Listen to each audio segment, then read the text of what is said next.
ಅಲ್ಲಿ ಇನ್ನೊಂದು ಗಂಟೆ ನಡೆದಿದೆ. ಪಿಜ್ಜಾ ಡೆಲಿವರಿ ಮಾಡುವಂತ ಹುಡುಗ, ಮಾದಕ ದ್ರವ್ಯಗಳನ್ನು ತಗೊಂಡಂತ ಒಬ್ಬ ವ್ಯಕ್ತಿಗಳ ಗುಂಪು ಅವನ ಮೇಲೆ ಹಲ್ಲೆ ಮಾಡುತ್ತೆ.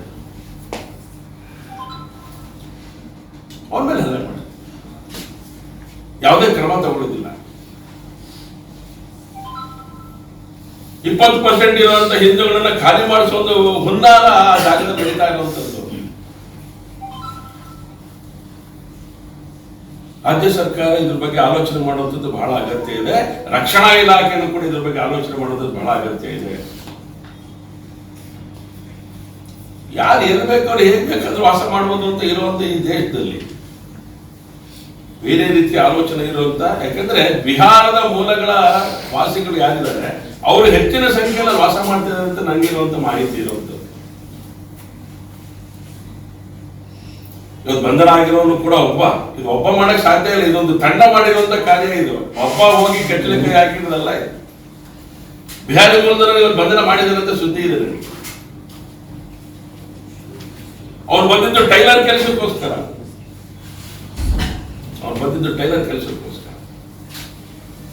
ಇವತ್ತು ಮಾಡಿದ್ದು ಹಲ್ಕ ಕೆಲಸ.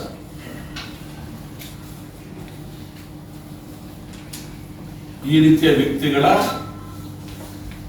ದುಷ್ಕೃತ್ಯದ ಪರಿಣಾಮ ಗೋವುಗಳು ನರಳಿನಲ್ಲಿ ಸಾಯುವಂತ ಸ್ಥಿತಿಗೆ ಬಂದಿರೋದು ಗಮನಿಸ್ತಾ ಇದೆ.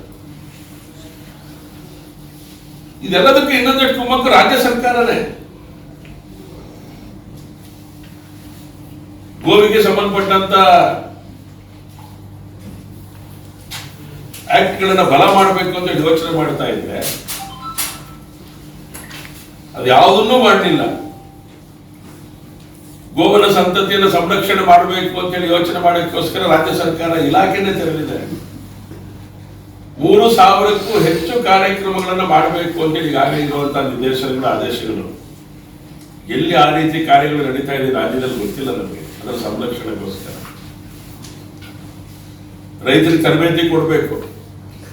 ಮೊನ್ನೆ ನಾನೊಂದು ಕಾರ್ಯಕ್ರಮಕ್ಕೆ ಹೋಗಿದ್ದೆ ಪುಲ್ಲಿನಲ್ಲಿ, ಒಟ್ಟು ಶಿವಮೊಗ್ಗದಲ್ಲಿ ನಡೆದಿರಬಹುದು ಅಂತ ಅನ್ಕೊಳ್ತೀನಿ. ಯಾಕಂದ್ರೆ 3,000ಕ್ಕೂ ಹೆಚ್ಚು ಕಾರ್ಯಕ್ರಮ ಮಾಡಲೇಬೇಕಾದಂಥದ್ದು ಅನಿವಾರ್ಯತೆ, ಅಗತ್ಯತೆ. ಇದನ್ನ ಗಾಳಿಗೆ ತೂರಿ ನಿಂತಿರುವಂಥದ್ದು ರಾಜ್ಯ ಸರ್ಕಾರದ ಒಂದು ರೀತಿ. ಇನ್ನೊಂದು ಮಾನ್ಯ ರಾಜ್ಯದ ಜನತೆ ಒಂದು ಮತ್ತು ತಮ್ಮ ಮೂಲಕ ಇದನ್ನ ತಿಳಿಸ್ಲಿಕ್ಕೆ ಇಷ್ಟಪಡೋದು